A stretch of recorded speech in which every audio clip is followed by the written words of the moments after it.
Hi and welcome to week 3 of our mobility and stretching challenge. Let's get right to the stretches. The first stretch is called the world's greatest stretch. Now if you look this stretch up online, you'll probably see different variations depending on what you look at. The stretch I'm going to show you is the one, this is the way I learned it and the way I do it, but if you find a variation that works better for you, by all means I encourage you to do that one. We're going to start with a position that some folks know as spider position.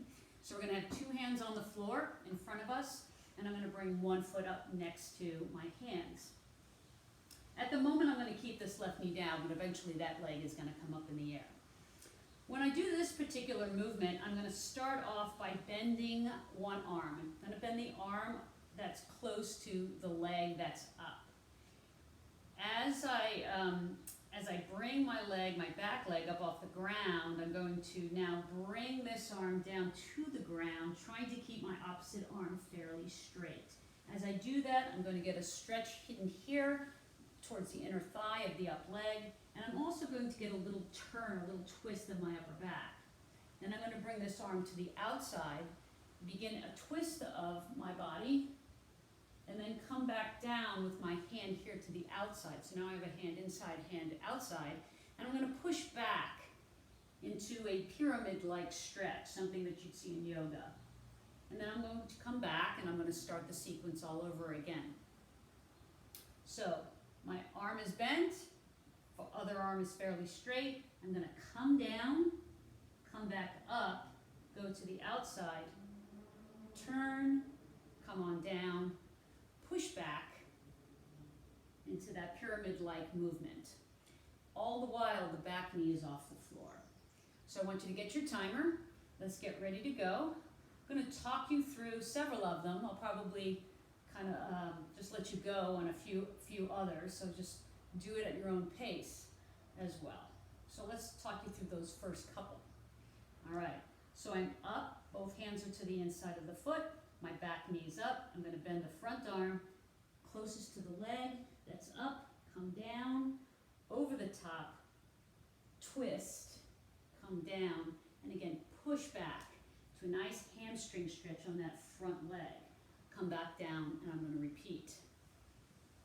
Down, over, twist, come back down, push back for hamstring. Again. Bend, over, turn, down, and push back.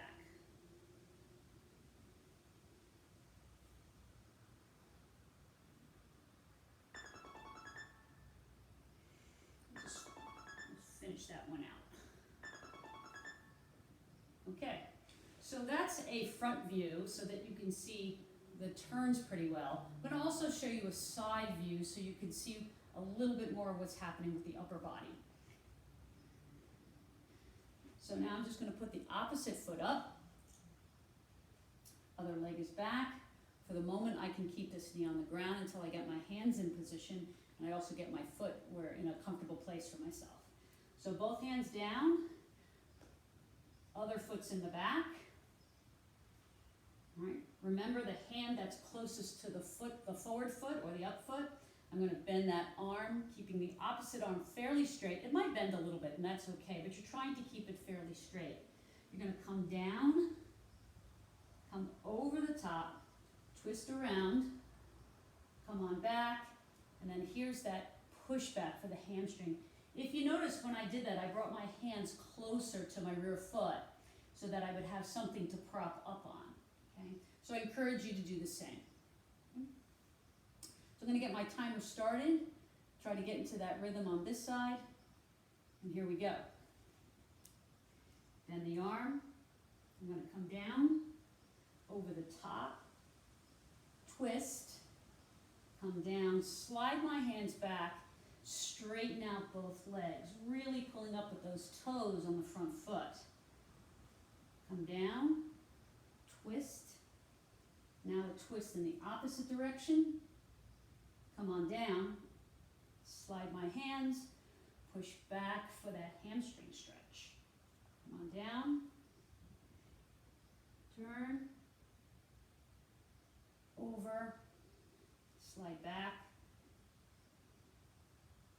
Again.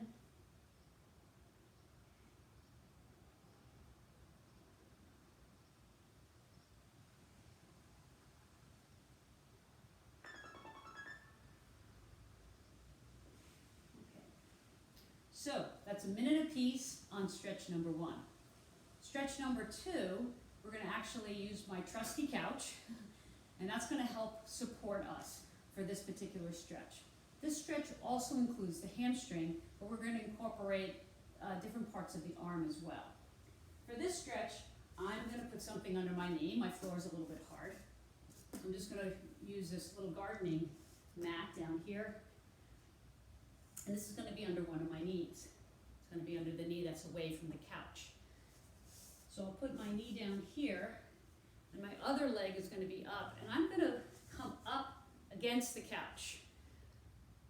I'm going to let the couch hold me up. No reason why not. So I feel comfortable here. The couch is holding me up. I don't have to worry if I feel a little wobbly, something's got my back. Well, it's got my leg anyway. From here, we're going to do a series of different movements of the arms. I'm going to pull back a little so you can see that a little bit better. Okay. So the first movement that we're going to do is incorporate a tricep stretch with our hamstring stretch. Before I do anything with my arms, though, I want to make sure I'm starting that hamstring stretch well. So I'm going to pull this bone, the hip bone on this side, the couch side, back into the socket a little bit, keep my chest lifted, and very gently tip my pelvis forward. Just by putting myself in that position without really leaning over, I already sense a gentle hamstring stretch, so that's good. So any kind of bending forward that we do at the waist, any kind of hinging that we do will only enhance that stretch, and you'll notice you won't have to go very far. The first stretch we're going to incorporate with the hamstring stretch is the tricep stretch. So it's very classic. This isn't anything fancy. You're going to just bring your arm up over your head. You're going to grab it with your other arm and pull into a nice tricep stretch. You want to avoid any rounding. Try to keep your back as elongated as you can.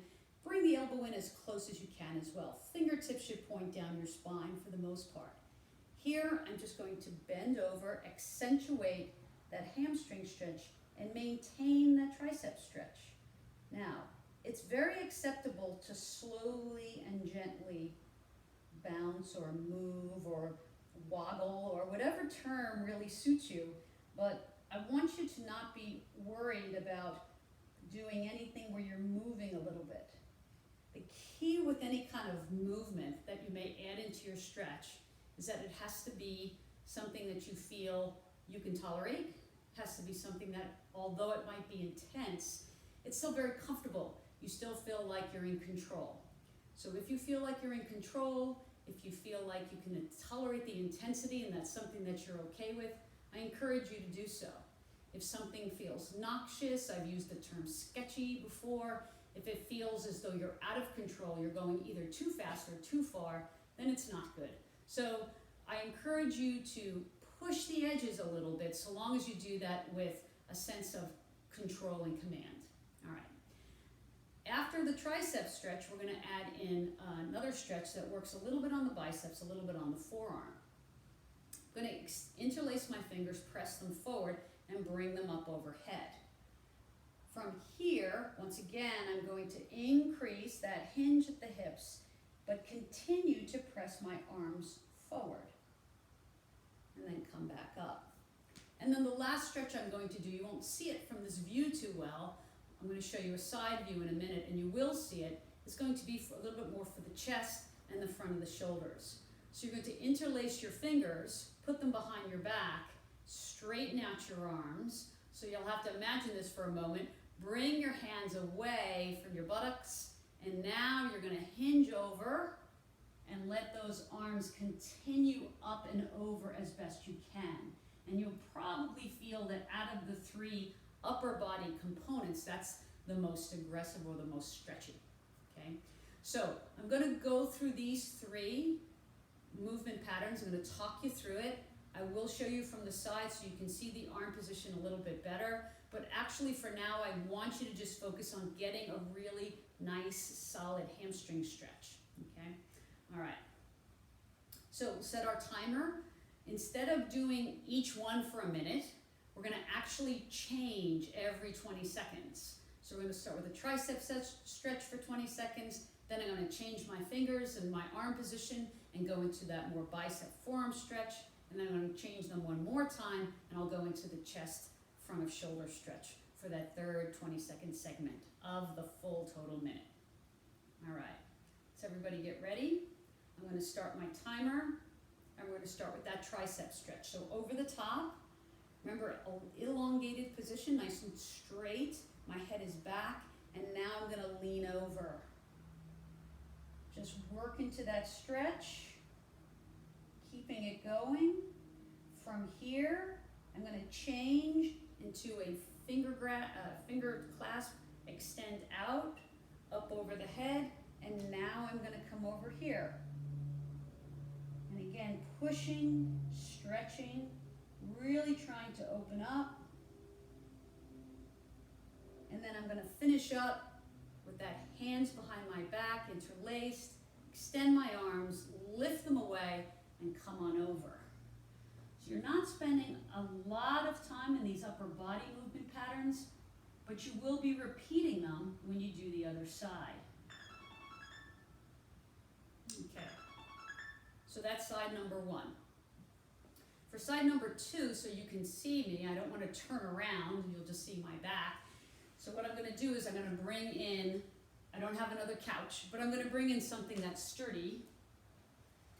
I'm going to bring in this chair, and since it's a folding chair and fairly light, I'm going to bring a kettlebell on top of it.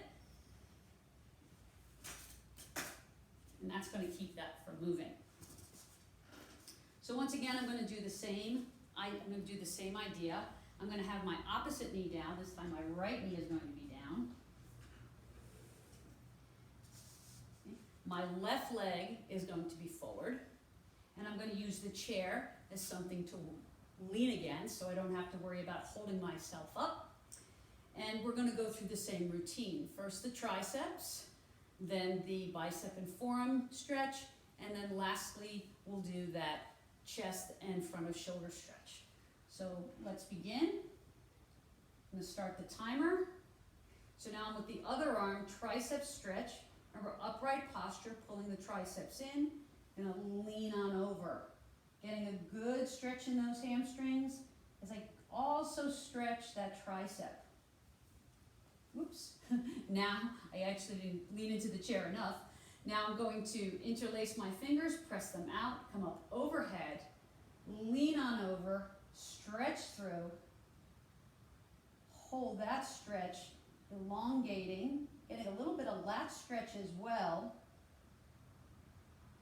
Now I'm going to come on up and finish out, interlacing my fingers, extending my arms straight, pulling away, and leaning on over. And once again, once I'm here, if I want to wiggle a little bit and nudge the corners, that's okay.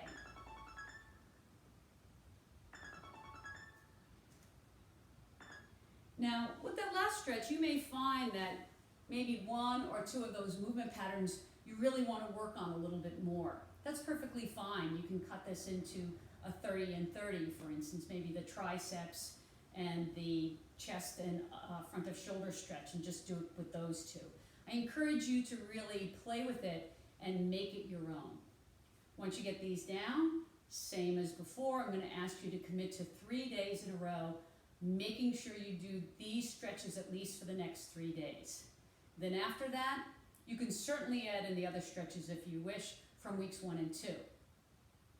After 3 days, you may find that there are certain stretches that suit you better, and those are the ones that I'd like you to continue with over the remaining week until I meet you next week for our final week in the series, week 4, 2 brand new stretches then. Have a great week. I'll see you next Monday.